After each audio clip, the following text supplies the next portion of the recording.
Director Vijay Milton அவர்கள் direct பண்ண கோலிஸோட first part கோலிஸோட திரைப்படத்தை நம்ம எல்லாருமே பார்த்திருப்போம். அந்த திரைப்படம் நமக்கு ஒரு முக்கியமான எக்கனாமிக்ஸ் கான்செப்டை சொல்லி கொடுக்குது அப்படின்னு சொன்னா உங்களால நம்ப முடியுதா? ஆமாங்க, பிஹேவியரல் எக்கனாமிக்ஸ்ல என்டோமெண்ட் எஃபெக்ட் அப்படிங்கிற ஒரு கான்செப்ட் இருக்கு. இந்த கான்செப்ட் என்ன சொல்லுது அப்படின்னா, நம்ம கிட்ட நமக்கு தெரிஞ்சவங்க யாரோ ஒருத்தர் வந்து ஒரு 5 நாளைக்கு இந்த பொருளை நீங்க வச்சுக்கோங்க, பயன்படுத்துங்க அப்படின்னு கொடுக்குறாங்க.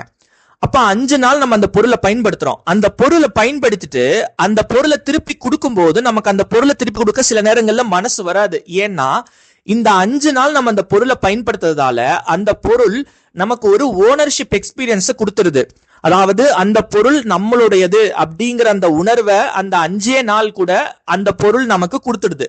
அப்படி கொடுக்கும்போது என்ன ஆகும்னா, அந்த பொருள் மீது நமக்கு இருக்கிற வேல்யூ இருக்கு பாத்தீங்களா, அந்த ப்ராடக்ட் மேல இருக்கிற வேல்யூ அப்படிங்கிறது மனதளவுல நமக்கு இன்க்ரீஸ் ஆயிடும். அப்போ அதை அவ்வளோ லேசா நம்ம கொடுக்க மாட்டோம். அப்படி இல்லைன்னா அதை எவ்வளவு விலை கொடுத்தோ அதை வாங்கி வச்சுக்கிறதுக்கு நம்ம முயற்சி பண்ணுவோம் அப்படின்னு endowment effect concept behavioural economics சொல்லுது. இதே தாங்க கோலிஸோட திரைப்படத்திலயும் நடந்தது. அதாவது இந்த 4 பசங்க கோயம்பேடு மார்க்கெட்ல காய்கறி பொறுக்கிறது, காய்கறி விற்கிறது, அதே மாதிரி காய்கறி மூட்டை தூக்குறது அப்படின்னு சின்ன சின்ன வேலைகளை செஞ்சு அவங்கள அன்றாட கூலி வேலைகளை செஞ்சு அவங்கள காப்பாத்திக்குவாங்க. அவங்களுக்கு வந்து ஒரு கடை ஆரம்பிக்கணும், ஒரு ஹோட்டல் ஆரம்பிக்கணும் அப்படின்னு சொல்லிட்டு அங்க இருக்கிற அந்த வில்லன் கிட்ட போய் அந்த முதலாளி கிட்ட போய் கேட்கும்போது, என்னோட கடையை நீங்க வச்சு நடத்துங்க அப்படிங்கிற மாதிரி அவர் சொல்லுவாரு. அது வாடகைக்கு தான் அவங்க வச்சு நடத்துவாங்க. ஆனா போக போக அதுல சில நிறைய இஷ்யூஸ் வரும்.